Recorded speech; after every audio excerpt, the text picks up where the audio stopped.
I stick with that. I think he's motivated for it. I think they're both motivated for the fight. I'm looking forward to it.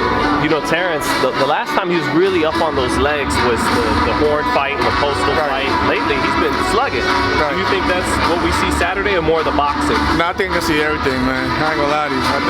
Because, you know, with Shawn, you can only move but so much before, you know, he makes you, you know, bite down and fight with him at times. I mean, we've seen him with Keith Thurman. When Keith fought Shawn, Keith trying to box, but, you know, there was at times in the fights where, you know, him and Shawn had to go toe-to-toe. So I think we want to see a bit of everything. I think we're going to see some boxing from Shawn as well, though, because Shawn can box as well. So, I mean, it's going to be a good fight. And I think the styles collide really well. Did you get a chance to be around Terence in his preparation for this fight? Oh, yeah. I was before I had my own fight with Shakur. So I was around Terence a lot. When I was finishing on my camp, he was basically starting his camp at the time. So, you know, I've been seeing him work. You know, he's been doing a lot. He was doing a lot of great work then. He was strong already then. This is like a month ago. And I know, you know, I've been checking in with him and things like that. So I know he's been doing everything he has to do in order to prepare for this fight, because this is one of the biggest fights in the welterweight division. Jamel, talk to us about the two camps. These are two camps that are known for Spartan-like training. Right. So it's basically hard training versus hard training. What do you think will be the difference in the bout? I think, you know, it's all about the will, you know, who wants it more. Because they both have the heart of the champion. You know, they both know what's on the line, and they both are fighting for legacy. And like I said, you know, Shawn he's the type of fighter that's just here to be here or here for the paycheck. You know, Shawn wants to stamp his name in history, and Bud wants to also make, you know, his name well known in the division. Because, you know, we all know it's no secret he's been criticized for his competition, whatever. And right now, this is the biggest name on paper, at least, in the welterweight division.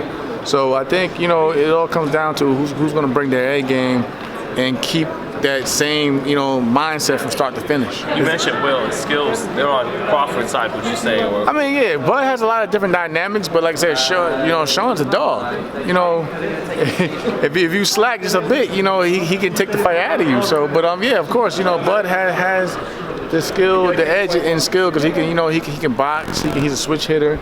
He can brawl. You know, he has power on both hands. So yeah. Is it a good idea to come directly at Terence Crawford? It looks like, for all intents and purposes, that's what we might get early in the fight. I mean, that's just Shawn, man. That's just Shawn. You know, Shawn, he's gonna test your heart. He's gonna test, you know, he's gonna test your mind, your mental strength and things of that nature. So, you know, I think Shawn, like I say, don't be surprised if he comes out boxing, but it's gonna be times where, you know, he hits that next gear and he goes to the Shawn Porter that we all know and love. Talk to us about the counter punching of Terence Crawford and how that may make a difference in the bout. Man, that makes a huge difference. I mean, Bud is a better counter puncher than what most give him at times, because the way how he finishes fights.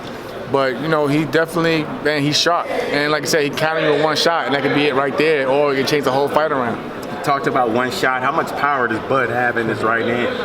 I mean, listen, when I'm sparring Bud, I'll tell you like this, man. Like, there's times I got hit with both hands. I'm like, yo, what are you? Are you right-handed or left-handed? Because I'm like, it feels equally. It feels equally in both hands. So I'm like, yo, I don't.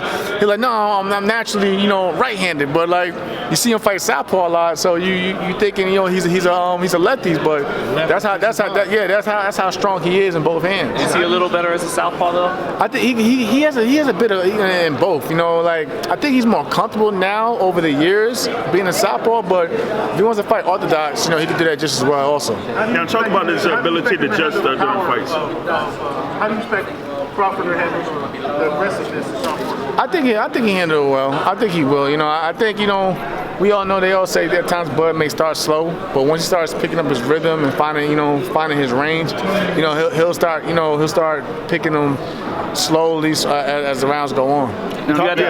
Go in a little bit more about his analytical skills there. Like, he kind of like goes through the first few rounds with his opponent, and then either he'll just like back down on his mouthpiece and just go right at his opponent, or he'll just, you know, kind of like switch it up like he did in his last couple fights. I mean, yeah. I mean, what was it? With the Mean Machine fight. You know, then when he fought him, you know, he's having little issues in terms of, you know, finding, you know, his timing when he was boxing. But then after a while, he had to just, you know, click down, you know, like you said, on his mouthpiece and go at him and take him out like a dog. So I mean, but that's just, you know, if plan A doesn't work, you know, you have to go to plan B.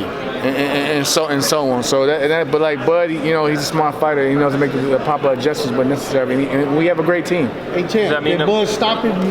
He has I think Bud can stop anybody. I'm not gonna. And I love Shawn. Shawn's never been stopped, but I think Bud, like I said again, because he has so many tools and power in each hand that, you know, I believe he can stop anybody that's put in. Catapulted even more. Yeah, exactly. I mean, if he does that, it's a statement. Yeah, it's a statement. It's a statement. But like I said, you know what I mean? And what's going on, Carmen? Ready?